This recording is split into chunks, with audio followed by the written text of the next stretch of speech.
So guys, Satisfactory update 1.1 released today with a ton of quality of life changes and improvements that really are going to improve the way that we play the game.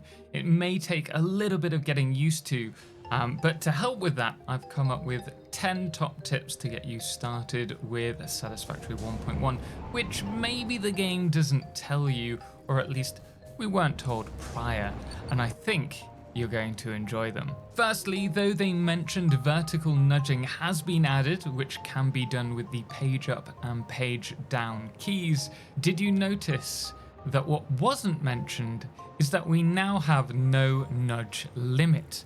This has been entirely removed from the game, meaning you can nudge to your heart's content to get the perfect position for your builds. One of my favorite additions greatly reduces the wire logistics that you're going to be using in your factories, and that's the personal elevator. As suspected, along with the ability to elevate your Pioneer vertically, you can also transmit your power between floors by connecting power between the elevator door points, cleaning up any of those loose wires you have hanging about. And whilst we're on the subject of the elevator, I should also mention, if your spirits are in need of uplifting, then you can, whilst you're traversing the 196 meters of verticality, also change between several different pieces of elevator music.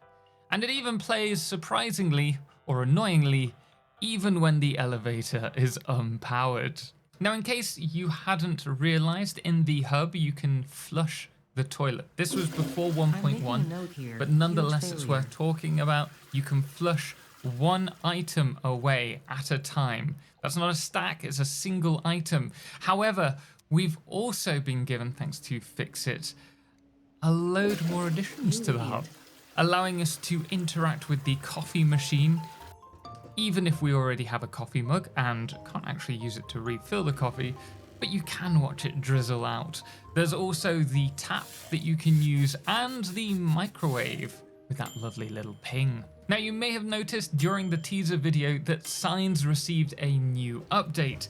Firstly, there's a little arrow pointing the orientation of the sign for ease of building, and if you sample copy a sign, the sign that's placed will be the exact same design that you sampled. Now, I know you probably knew that, that's not the tip, but what wasn't mentioned, well, it works for buildables too, allowing you to instantly copy the recipes of the buildables, and if you have the power shards on you, it'll actually copy the overclock as well, although I'm not sure why it doesn't use power shards that are inside your depot.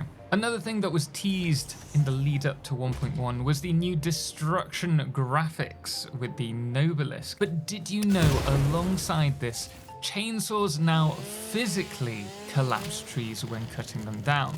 Now, that might not have impressed you, but one thing that has impressed me with this is that we can now destroy these large quartz-like crystals with Nobelisk. And had I realized this, I wouldn't have spent hours last night concreting all over this area for my turbo fuel factory, because I could have just got rid of them with Nobelisk. Most of the other foliage is destructible as well, except for, so far we've found this particular article of foliage. Now, whilst exploring, you may have noticed slugs are more easily noticeable. Their luminosity has definitely been increased, and they leave this sticky residue after being plucked from the terrain.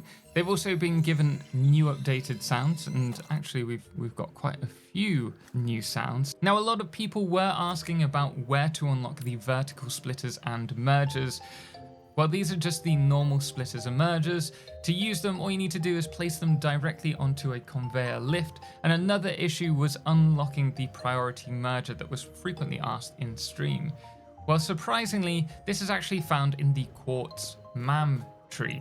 And if you're wondering what you can use these for, we'll probably explore them in more detail later on, but they may well be useful in improving belt balancer setups if you use them, or used to prioritize one resource line depending on flow of resources, which I think will be explored once I have finished this turbo fuel setup in my new Smelting logistics hub. Another big change is blueprints. They've received this huge buff, allowing us to connect belts, pipes, and rails to subsequent blueprints. To do this, you need to ensure that blueprints have either belt or pipe sections entering and exit the manifold of the blueprints, as the blueprints can't decipher where a merger or splitter's input or output is. So you need to have that little section of conveyor or pipe to do that. And then with the auto connect mode engaged, you need to place your blueprint next to a previous one. And when you see the link icon, left click this and it will link the blueprints together, and you can then place the blueprint wherever you choose to. If the connections for some reason aren't close enough and you can't manage to connect them, they're not going to trigger the linking. But don't worry, what you can do is nudge into the blueprint, even if it's illegally placed, connect the lines or link them together, and then you can place it wherever it needs to be.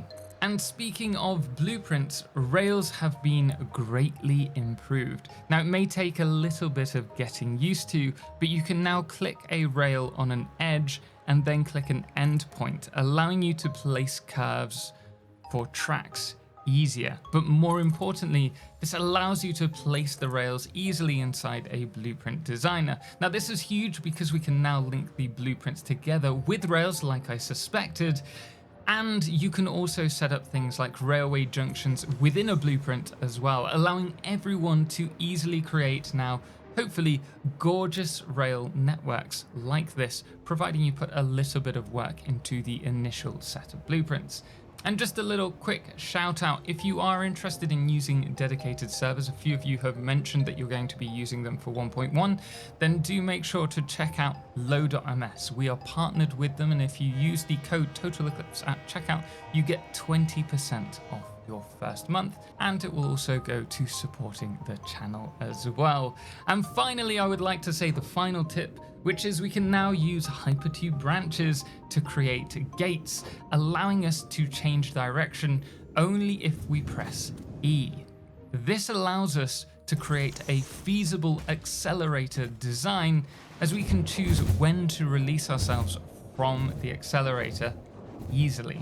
So there you are, guys, 10 tips to get you started in 1.1. Let me know your favorite tips in the comments below, or if you have any of your own that you'd like to suggest. And don't worry, we've got a load of fun videos coming up soon. But guys, as always, thank you for watching, and thank you to all of our incredible supporters on Patreon, most notably our Lunar Eclipse patrons Firefless the Calamity, Ben, Star, and Seeker Kala, as well as our Blood Moon of the day, which today is Brain Slug.